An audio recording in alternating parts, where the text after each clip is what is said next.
Mari kita semua bangkit berdiri. Hosana, Hosana, Yesus Bapa yang di surga, bagiku. sebentar kami akan mendengarkan kebenaran firman Tuhan. Biarlah Allah Roh Kudus yang bekerja di dalam kami, sehingga setiap perkataan firman yang kami dengar menjadi hidup di dalam kami, dan kami dapat mengerti, memahami, dan kami mau melakukannya dalam kehidupan kami. Dan biar iman kami semakin diteguhkan oleh kebenaran-kebenaran firman Tuhan. Tutup bungkus hamba-Mu dalam menyampaikan kebenaran firman-Mu. Urapi dengan kuat kuasa dari Allah Roh Kudus saja. Terpujilah nama-Mu kekal sampai selama-lamanya. Kami siap mendengarkan firman Tuhan di dalam nama Tuhan Yesus Kristus. Haleluya. Amin. Puji Tuhan, silakan duduk saudara yang kasih dalam nama Tuhan.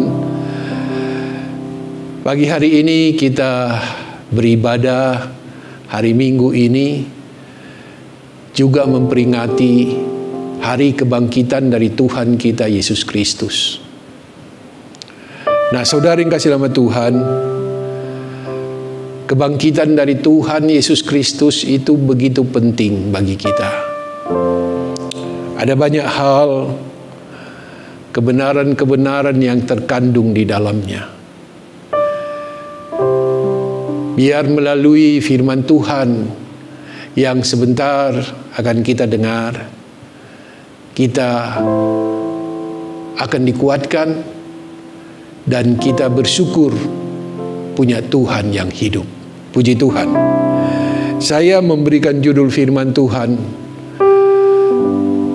pagi hari ini, Ia telah bangkit. Kita akan membaca bersama-sama dari Matius pasal 28 ayat yang ke-6. Kita bangkit berdiri, kita baca dalam hitungan yang ketiga. 2, 3. Ia tidak ada di sini sebab ia telah bangkit, sama seperti yang telah dikatakannya. Mari, lihatlah tempat ia berbaring. Puji Tuhan. Dikatakan saudara, ia telah bangkit. Nah, kebangkitan dari Tuhan Yesus Kristus merupakan salah satu kebenaran yang utama dalam Injil.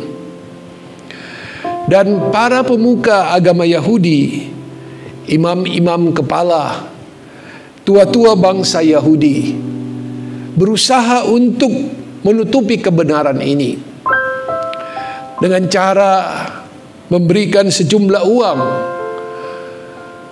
kepada serdadu-serdadu Romawi yang berjaga di kubur Yesus, agar mereka menyebarkan berita bohong dengan kata bahwa murid-murid Yesus telah mencuri mayatnya. Dan berita itu tersebar. Dan sampai saat ini masih banyak orang yang tidak percaya bahwa Yesus telah bangkit. Nah, saudara ini kasih nama Tuhan, kebangkitan Yesus menyatakan beberapa hal yang sangat penting.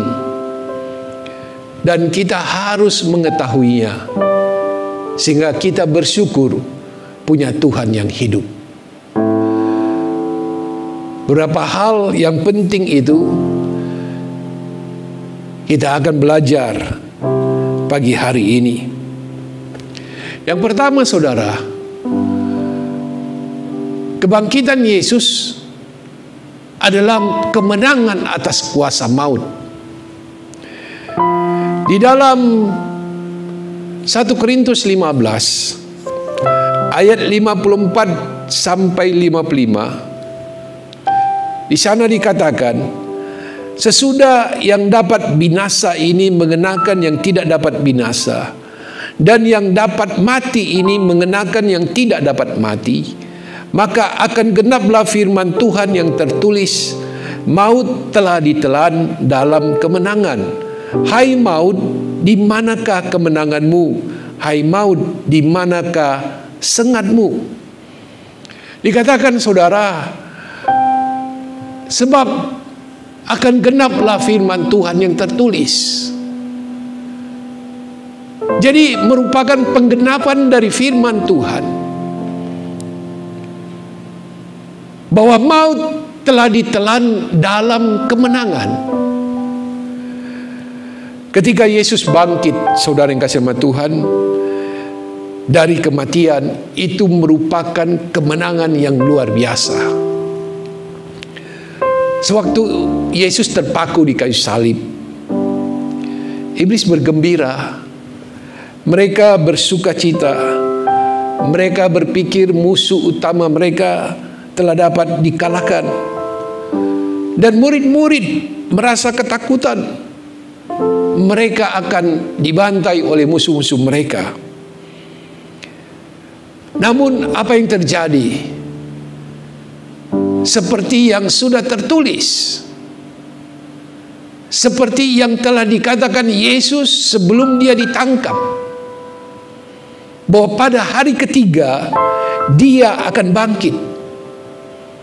Dan itulah yang terjadi, saudara. Nah, kebangkitan dari Tuhan Yesus ini juga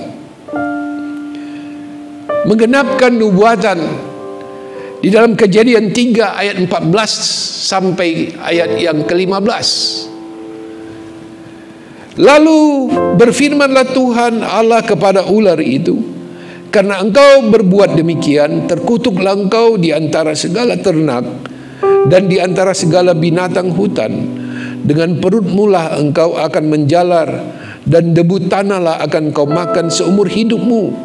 Aku akan mengadakan permusuhan antara engkau dan perempuan ini, antara keturunanmu dan keturunannya.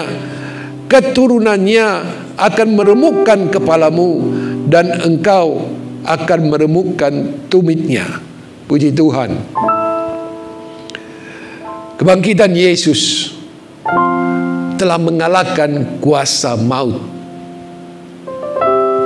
Yesus telah menang.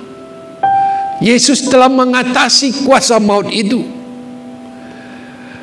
Tuhan kita, Tuhan saya dan Tuhan saudara, bukanlah Tuhan yang mati, bukanlah Tuhan yang kalah,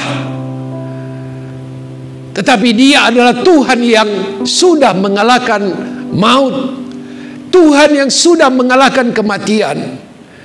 Dia adalah Tuhan yang menang atas kematian itu.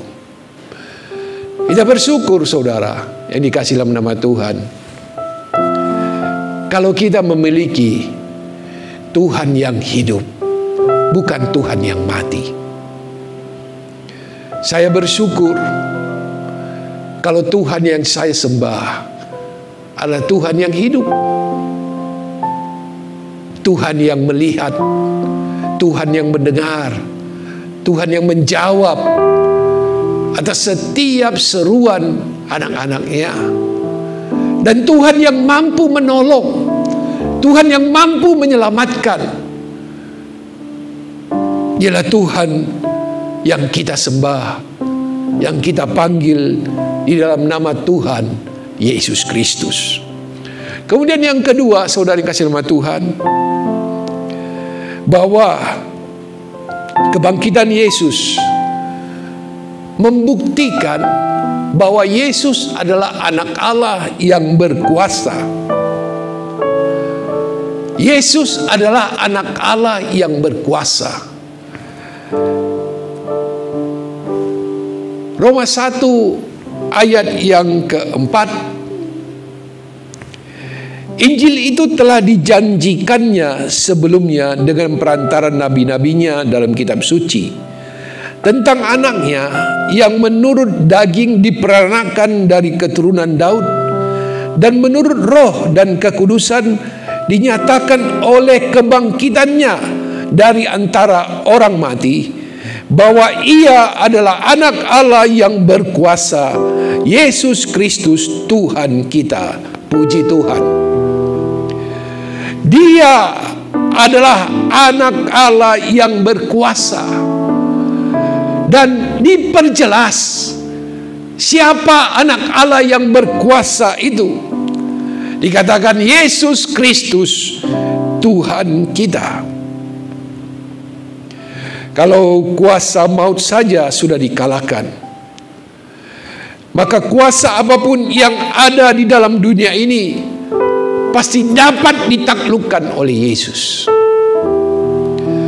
Dan Yesus menyampaikan, Yesus mengatakan dalam Matius 28 ayat 18, kepadaku telah diberikan segala kuasa di sorga dan di bumi. Haleluya. Dengan kebenaran ini saudara, kita tidak akan meragukan akan kuasa dari Tuhan kita. Kita tidak pernah bimbang akan kuasa dari Tuhan kita. Saudara dan saya mempunyai Tuhan yang memiliki kuasa, karena kepadanya telah diberikan segala kuasa. Dan firman Tuhan telah menjelaskan bahwa Dia adalah anak Allah yang berkuasa. Kita bersyukur, kita berterima kasih kalau pagi hari ini kita mendengarkan kebenaran firman Tuhan ini. Kalau kita punya Tuhan yang berkuasa, apa yang kita takutkan dalam kehidupan kita di dunia ini? Ya. Saudara dan saya mempunyai Tuhan yang sama. Tuhan yang dinyatakan oleh Alkitab, Tuhan yang dinyatakan oleh firman Tuhan, bahwa Dia adalah anak Allah yang berkuasa.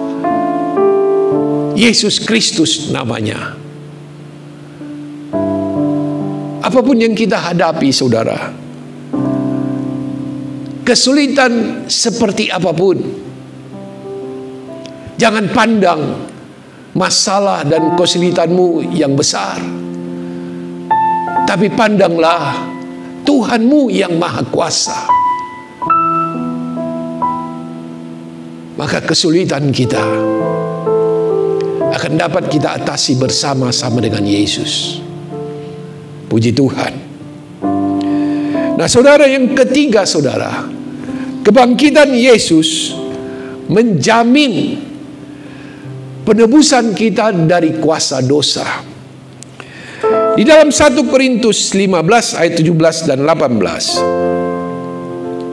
Dan jika Kristus tidak dibangkitkan, maka sia-sialah kepercayaan kamu, dan kamu masih hidup dalam dosamu. Demikianlah binasa juga orang-orang yang mati dalam Kristus. Saudara, coba renungkan kalimat pertama dari ayat-ayat ini. Jika Kristus tidak dibangkitkan. Jika Tuhan yang kita sembah adalah Tuhan yang masih ada di dalam lubang kubur, Tuhan yang masih mati, Tuhan yang tetap takluk di dalam kematian, untuk apa kita menyembah orang yang mati? Untuk apa kita berharap kepada orang yang mati? Tidak mungkin dia dapat menolong kita. Tidak mungkin dia bisa, yang mati itu, menghentar kita masuk dalam kerajaan sorga. Itu sebabnya firman Tuhan ini katakan, jika Kristus tidak dibangkitkan. Atau dengan kalimat yang lain saya katakan, jika Kristus tetap mati, maka sia-sialah kepercayaan kamu, sia-sia kepercayaan kita. Kalau Kristus tetap mati, tidak ada gunanya kita beribadah kepadanya. Dikatakan kamu masih hidup dalam dosamu. Kalau Kristus tetap mati, kita masih tetap sekarang ini dan sampai selama-lamanya masih tetap ada di dalam dosa. Artinya kita akan menuju ke dalam neraka yang kekal itu. Itu sebabnya kita harus tahu dan kita harus percaya bahwa Yesus yang kita sembah, Dia telah bangkit dan Dia telah hidup. Sehingga pengharapan kita tidak sia-sia. Iman percaya kita tidak sia-sia. Dan orang-orang yang sudah mati di dalam Tuhan itu juga tidak sia-sia. Karena mereka akan dibangkitkan sebagaimana Kristus telah dibangkitkan. Puji Tuhan. Kita bersyukur, saudara yang kasih hormat Tuhan. Sekali lagi kita harus bersyukur mengetahui akan hal ini, sehingga iman kita bisa teguh di dalam Tuhan, bahwa Allah yang kita sembah, Tuhan Yesus Kristus yang telah mati dan dikuburkan, telah bangkit pada hari yang ketiga. Tuhan yang kita sembah adalah Tuhan yang hidup, bukan Tuhan yang mati. Sekali lagi, saudara dan saya mempunyai Tuhan yang hidup. Puji Tuhan. Yang keempat, saudara, kebangkitan Yesus memastikan penghakiman orang fasik. Ini penting kita tahu dan percaya dan mengerti, supaya dalam kehidupan di dunia ini kita dapat terus berjalan di dalam iman kita kepada Tuhan. Kisah Para Rasul pasal 17 ayat 30 sampai 31. Dengan tidak memandang lagi zaman kebodohan, maka sekarang Allah memberitakan kepada manusia bahwa di mana-mana semua mereka harus bertobat. Jadi ada kesempatan yang diberikan Allah kepada manusia untuk bertobat. Kenapa manusia harus bertobat? Ayat selanjutnya menjadi jawaban kenapa manusia harus bertobat. Karena Ia telah menetapkan suatu hari pada waktu mana Ia dengan adil akan menghakimi dunia oleh seorang yang telah ditentukannya, sesudah Ia memberikan kepada semua orang suatu bukti tentang hal itu dengan membangkitkan Dia dari antara orang mati. Puji Tuhan. Ya.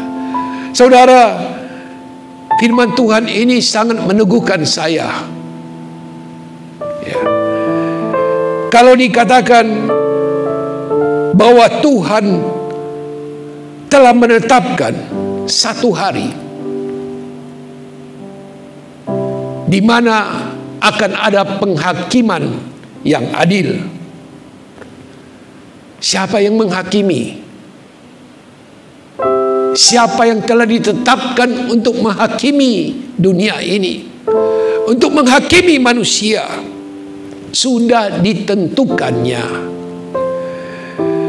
Dialah yang telah dibangkitkan dari antara orang mati. Dialah Tuhan kita, Tuhan Yesus Kristus. Puji Tuhan. Kalau tadi saya katakan, kebenaran ini penting bagi kita dalam hidup di dunia ini. Karena dalam dunia ini, saudara, kita melihat orang fasik sepertinya lebih beruntung, lebih sehat. Orang duniawi lebih baik keadaannya. Orang fasik lebih banyak hartanya. Saudara, kita jangan cemburu. Kita jangan iri hati kepada mereka. Kita harus tahu bahwa itu tidaklah selamanya demikian. Kita membaca di dalam Mazmur. Saudara, Mazmur ini menjelaskan supaya kita tidak jatuh, iman kita tidak goyah ketika melihat orang fasik lebih beruntung, orang fasik lebih sehat, orang fasik lebih banyak hartanya, dan lain sebagainya. Di dalam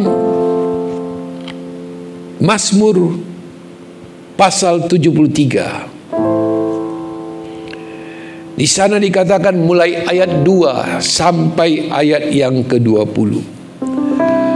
Saya bacakan walaupun panjang, karena ayat-ayat ini penting bagi saudara dan saya untuk memahami keadaan-keadaan manusia di dalam dunia ini. Tetapi aku sedikit lagi, maka kakiku terpeleset, nyaris aku tergelincir, sebab aku cemburu kepada pembual-pembual. Kalau aku melihat kemujuran orang-orang fasik. Di ayat 2 ini pemazmur katakan, dia sedikit lagi terpeleset. Ya. Nyaris pemazmur ini tergelincir karena dia cemburu kepada orang-orang fasik, melihat mereka, kemujuran mereka yang melebihi dari orang-orang yang berharap kepada Tuhan. Ayat 4, sebab kesakitan tidak ada pada mereka, sehat dan gemuk tubuh mereka. Mereka tidak mengalami kesusahan manusia, dan mereka tidak kena tulah seperti orang lain. Sebab itu mereka berkalungkan kecongkakan dan berpakaian kekerasan. Karena kegemukan kesalahan mereka menyolok, hati mereka meluap-luap dengan sangkaan. Mereka menyindir dan mengata-ngatai dengan jahatnya. Hal pemerasan dibicarakan mereka dengan tinggi hati. Mereka membuka mulut melawan langit, dan lidah mereka membual di bumi. Sebab itu orang-orang berbalik kepada mereka, mendapatkan mereka seperti air yang berlimpah-limpah. Dan mereka berkata, bagaimana Allah tahu akan hal itu? Adakah pengetahuan pada yang maha tinggi? Sesungguhnya itulah orang-orang fasik. Mereka menambah harta benda dan senang selamanya. Sia-sia sama sekali aku mempertahankan hati yang bersih. Ini saudara, kita harus hati-hati. Kalau di ayat 2 tadi katakan, pemazmur hampir tergelincir.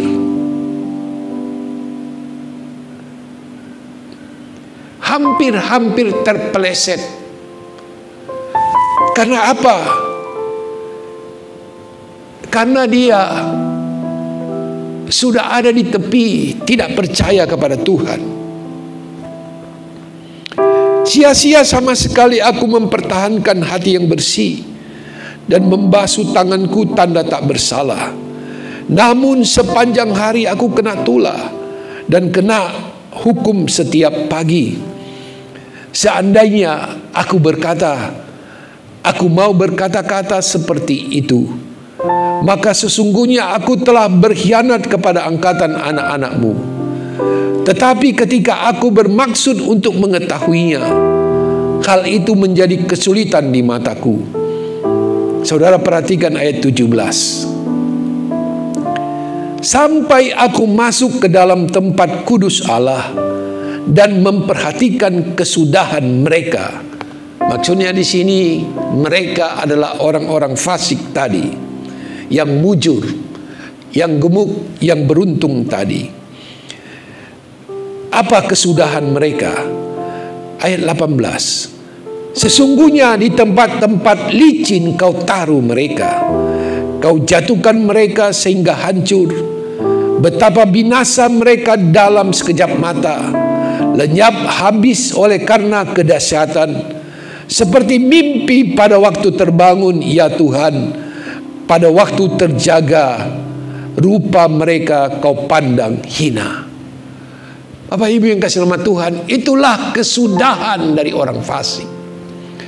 Jadi kalau kita dalam dunia sekarang ini melihat orang dunia, melihat orang fasik lebih beruntung, lebih mujur dan lain sebagainya, saudara jangan cemburu dengan mereka. Alkitab telah memberitahukan apa dan bagaimana kesudahan mereka. Kita harus tetap kuat. Kita harus tetap percaya kepada Tuhan. Karena dengan kebangkitan Yesus memastikan akan adanya penghukuman bagi mereka. Mereka tidak akan luput, saudara. Kebangkitan Yesus memastikan itu, sehingga tidak perlu cemburu kepada mereka, tidak perlu iri hati. Mari kita jaga iman kita, ya. Kita tetap percaya dan tetap berharap kepada Tuhan. Jangan pandang dunia ini, pandang saja kepada Yesus. Puji Tuhan. Yang kelima, saudara, kebangkitan Yesus memastikan orang percaya menerima bagiannya kelak di surga. Haleluya. Saudara mau menerima bagian saudara? Saya mau menerima bagian saya di surga. Karena sudah tersedia, sudah disiapkan, sudah disimpan untuk masing-masing kita. 1 Petrus 1 ayat yang ketiga sampai yang keempat. Terpujilah Allah dan Bapa Tuhan kita Yesus Kristus, yang karena rahmat-Nya yang besar telah melahirkan kita kembali oleh kebangkitan Yesus Kristus dari antara orang mati. Jadi kebangkitan Yesus itu melahirkan kita kembali. Ya. Untuk apa kita dilahirkan kembali? Ayat 14. Kepada suatu hidup yang penuh pengharapan, untuk menerima suatu bagian yang tidak dapat binasa, yang tidak dapat cemar, dan yang tidak dapat layu, yang tersimpan di sorga bagi kamu. Puji Tuhan. Amin. Ya. Bagian yang akan kita terima, saudara, firman Tuhan katakan, tidak dapat binasa, tidak dapat cemar, dan tidak dapat layu. Mungkin dalam dunia ini saudara mendapat bagian-bagian dari harta dunia ini atau hal yang lainnya. Tetapi apapun dalam dunia ini, itu semua akan berlalu. Tapi bagian kita yang di surga itu kekal sampai selama-lamanya. Puji Tuhan. Bagian saudara bagian saya, bagian kita sudah tersedia, sudah disimpan di surga, menanti kita, menanti saudara, menanti saya untuk menerimanya. Kalau mau mendapatkan bagian ini, kita harus sampai ke tempat pembagian dari bagian yang akan kita terima. Tempat pembagian itu di surga. Saudara tidak akan mendapat bagian itu kalau saudara tidak sampai ke surga. Tapi setiap orang percaya yang masuk dalam kerajaan surga, maka dia pasti akan mendapat bagiannya. Karena bagiannya sudah disediakan. Bagiannya sudah disimpan khusus untuknya. Betapa luar biasa kebangkitan Yesus itu memberikan satu keyakinan kepada kita bahwa saudara dan saya pasti mendapat bagian di dalam kerajaan surga yang mulia. Nah, Bapak Ibu yang kasih dalam Tuhan, ada 5 hal yang saya sampaikan kebenaran di dalam kebangkitan Yesus.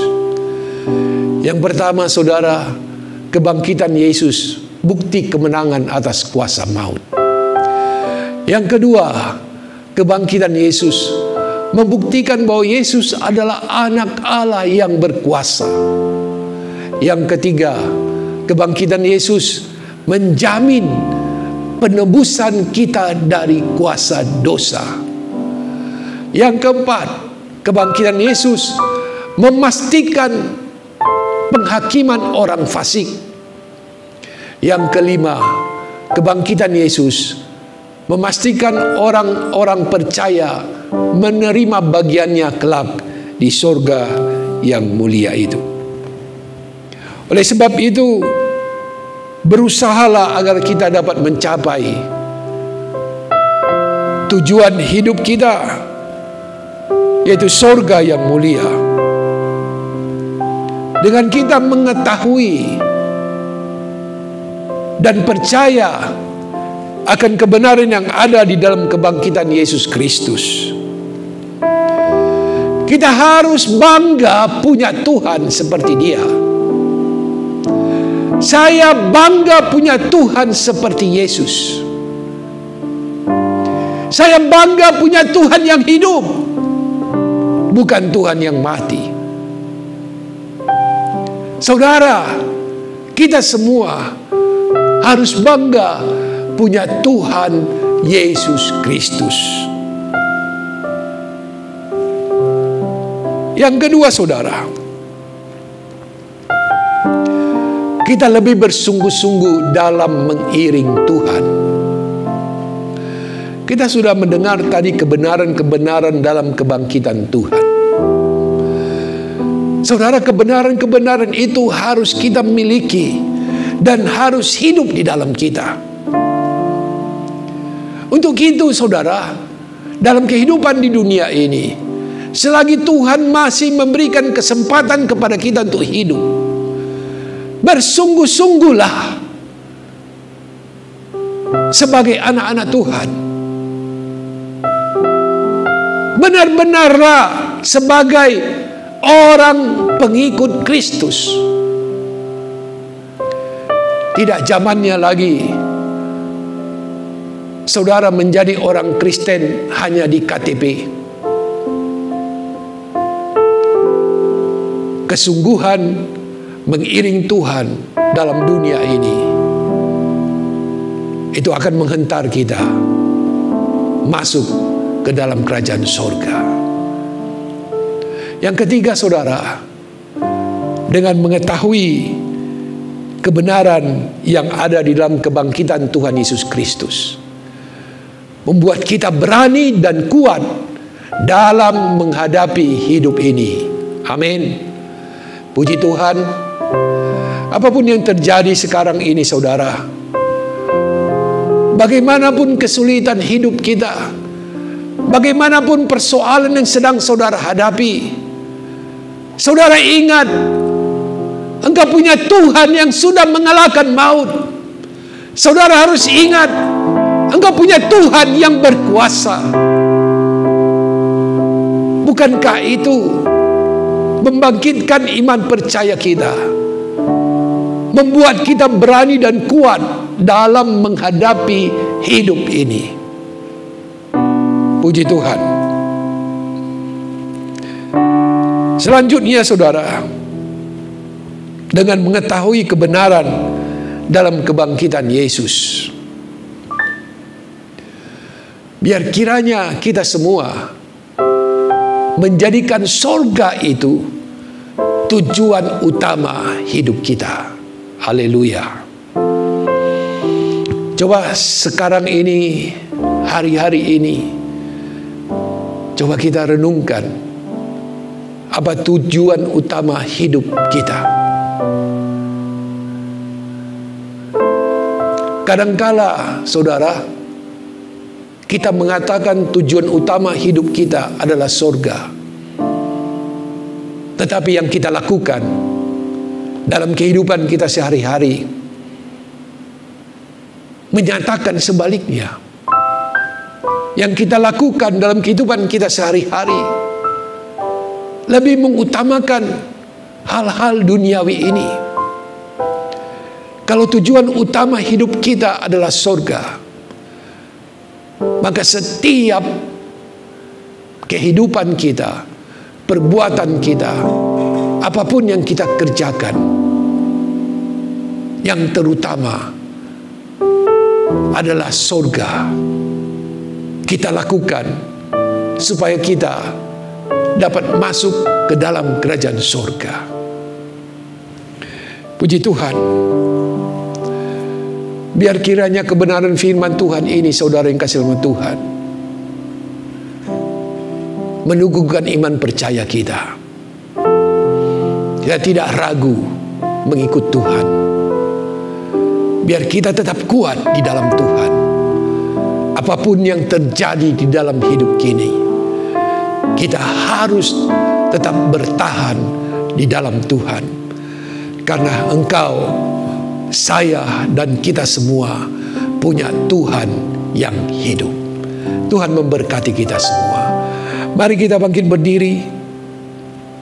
Haleluya. Haleluya.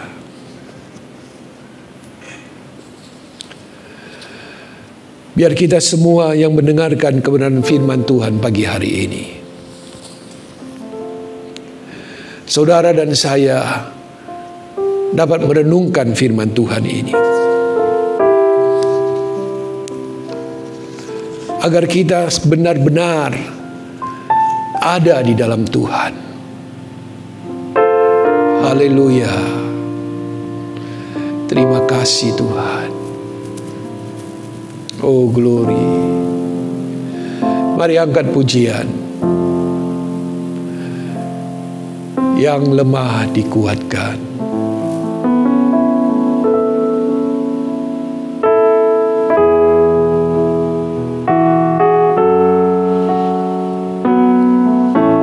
Haleluya. Yang lemah Amin. dikuatkan. Oh glory. Terima kasih Tuhan. Diperkaya. Terima kasih Yesus. Yang buta pun melihat. Haleluya. Diperbuatnya bagiku. Haleluya. Yang lemah Terima kasih ya Bapa. dikuatkan. Biar kebenaran firman-Mu menguatkan kami semua. Yang buta. Haleluya. Terima kasih ya Roh Kudus. Haleluya. Bagiku. Hosana, Hosana. Hosana, Hosana, Yesus mati bagiku.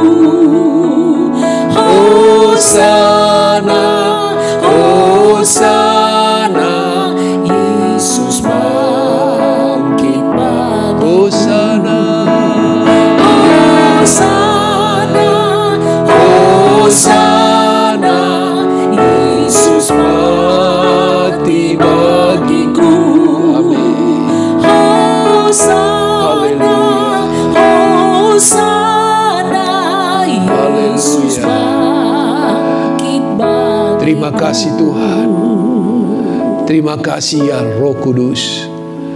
Kalau pagi hari ini kami telah mendengarkan kebenaran firman Tuhan, biarlah kiranya Roh Kudus yang terus berkarya di dalam kami. Roh Kudus yang terus memperkatakan kebenaran-kebenaran firman Tuhan ini. Kami dikuatkan oleh firman Tuhan pagi hari ini. Kebangkitan-Mu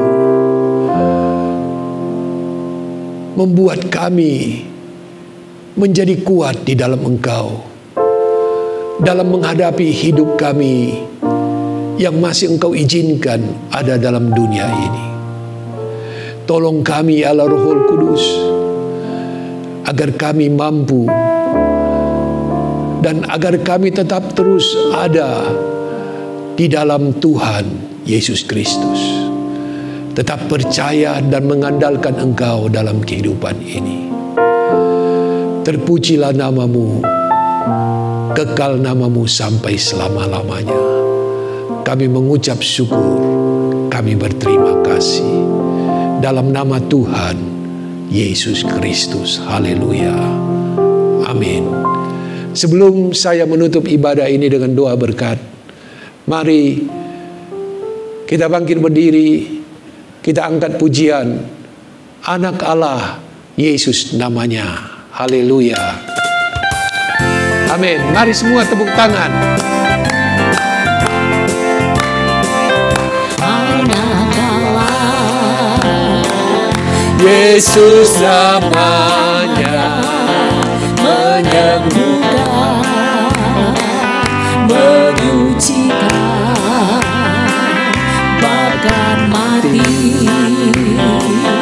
Terus dosaku kubur kosong, membuktikan Dia hidup. Sebab Dia hidup. Sebab Dia hidup. Ada hari esok. Sebab Dia hidup. Ku tak gentar, karena ku tahu Dia pegang hari esok. Hidup jadi berarti sebab Dia hidup. Sekali lagi, anak Allah Anak Allah Yesus namanya, menyembuhkan, menyucikan, bahkan mati.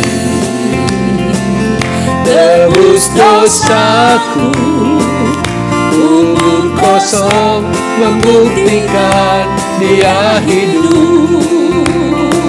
Sebab Dia hidup. Amin. Ada hari esok. Sebab Dia hidup.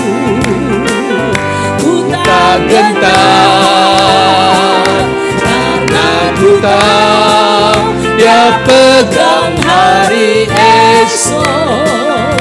Hidup jadi berarti sebab Dia hidup. Jadi berarti sebab Dia hidup. Hidup jadi berarti sebab Dia hidup. Hidup jadi berarti sebab Dia hidup. Hidup jadi berarti sebab Dia hidup. Amin. Haleluya.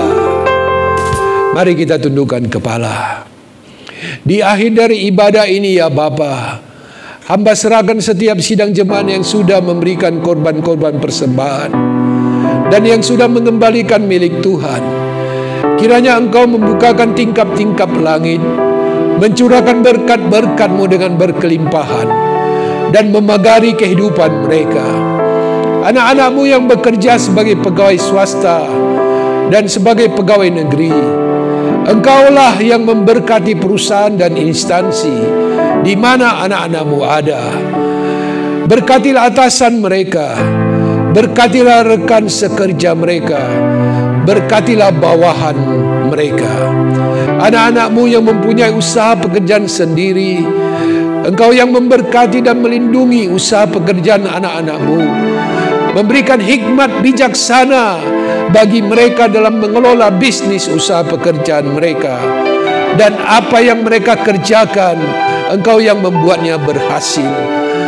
Dan untuk anak-anak-Mu yang belum mendapat pekerjaan, buka jalan bagi mereka, agar setiap pekerjaan yang mereka dapatkan, mereka dapat bersyukur kepada Tuhan dan dapat memuliakan Tuhan.